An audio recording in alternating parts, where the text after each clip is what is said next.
you're at the office, you're in church. You got people around thinking these things of you, that you're not worthy, you're not qualified, or that you don't deserve what you have. I'm going to give you an example. Did you know that Jesus' family didn't believe in him? Can you imagine growing up for 30 years in the house of this man, seeing everything he could do, seeing that he didn't commit no sin, he was a good boy, and they still didn't believe in him? Jesus' family. Did you know that? Did you know that none of Jesus' brothers were his disciples? Jesus had 12 disciples. None was his own brothers. None. Because they didn't believe in him. You know when they show up? When it was time to get the glory. They didn't show up until Acts 1 and 14. When it was time to be in the upper room and get the power. That's when it said that the disciples were there, named all 11 of them. And then it said Mary was there and some other women. Yes, there were female disciples. And then it said, and Jesus' brothers. They finally showed up. But they didn't believe in him. And there's some people right around you who you expect to believe in you that don't believe in you. But I came here today to tell you what they think of you, who they think you are, does not affect or determine your identity. Let's look at Jesus. John chapter 7. If you can do such wonderful things, show yourself to the world. And you see what it says next? For even his brothers didn't believe in him. They wasn't saying that good stuff because they believe in him. They was saying that good stuff because of what happened in the verse before. They wanted him dead. Yeah, you go out there and say this. They didn't believe in him. They grew up in the house with this man. They know he is good people. But they didn't believe in him. There's some people around you who don't believe in you. Let me show you what happens. Let me show you what happens when the people around you and the leaders have a problem with you. They don't just want to see you dead. They don't want to see you destroyed. They want to discredit you. And I'm telling you this because you're going to face this. If you're a person and you're into your purpose, you're going to experience this. This is coming. Or if you're doing your purpose, you've already been experiencing this. How many people have been experiencing this? Anyone knows hate? Anyone knows hate and fear? It's amazing. Let me show you. Does anyone know what happened to Lazarus after he was raised from the dead? Anybody? No one ever talks about that, right? What? Can you imagine that Jesus raised Lazarus from the dead? And then, what did these same hateful, jealous leaders think about that? All right, since you all never heard this in church, apparently, you can read this in church. For the first time, introducing Lazarus. They tell you the story when he's risen from the dead, but I'm going to introduce to the church body, Lazarus, because we don't talk about this. Here we go. This is John chapter 12. This is what happened after Lazarus was risen from the dead. Here you go. Now, a great many of the Jews knew that he was there, and they came not for Jesus' sake, but but that they might also see Lazarus, whom he had raised from the dead. Ooh, good stuff. But the chief priests plotted to put Lazarus to death also, because on account of him, many Jews went away and believed in Jesus. They're not going to try to destroy just you. They said, listen, Jesus looking too good. He raised him off from the dead. Instead of they say, Lord, thank you saved one of our people. You are so good. They say, boy, this making Jesus look too good.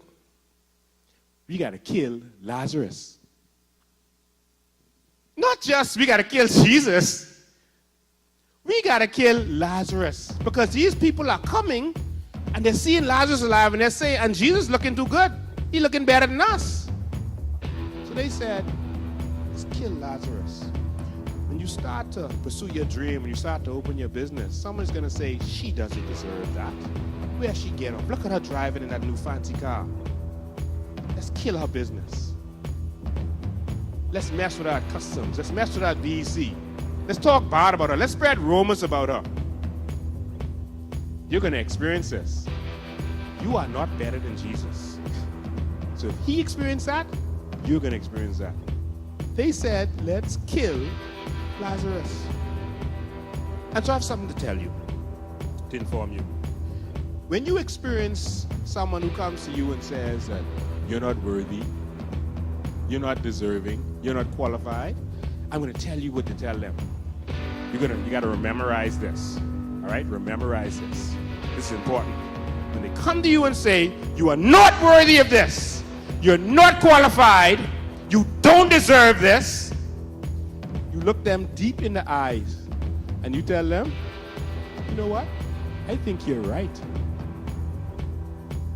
I wasn't worthy. I wasn't qualified. I didn't deserve this. But God, that is the principle of grace.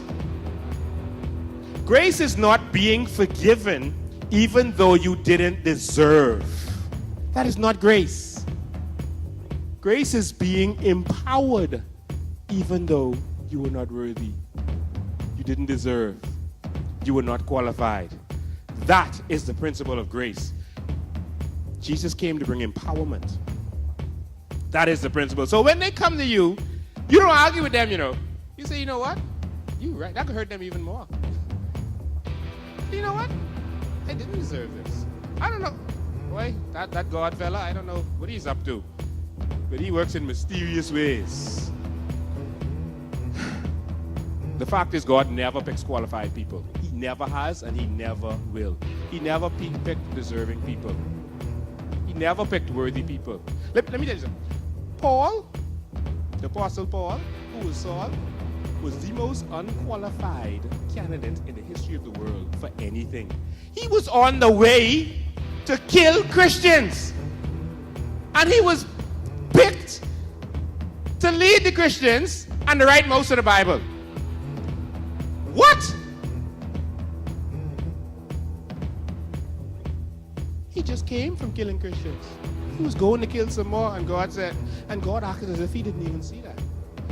Okay, Paul, I got a work for you to do.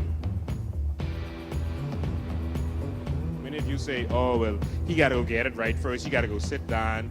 He got to go under someone. He got to, all these qualifications you want to put on him. He got to go to seminary school. God said, hey, Paul, okay, let's go. I got something for you to do. God doesn't think like man. God picked Moses, who was a fugitive and a murderer. There's some people telling you you're not worthy of this great gift of your identity. Revealed to you in a minute.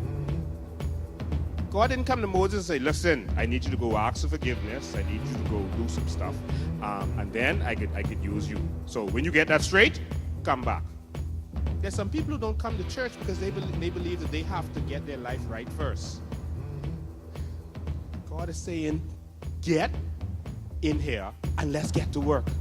When Peter met Jesus on the boat and he saw Jesus do the miracle with the fish, Peter was like, oh, this is a man of God. He's like, man of God, don't come near me. I'm dirty, I'm filthy, I'm a bad man. And Jesus said, shut up, let's go. I got some work for you to do, bad man. The world judges you. The world accuses you. God uses you.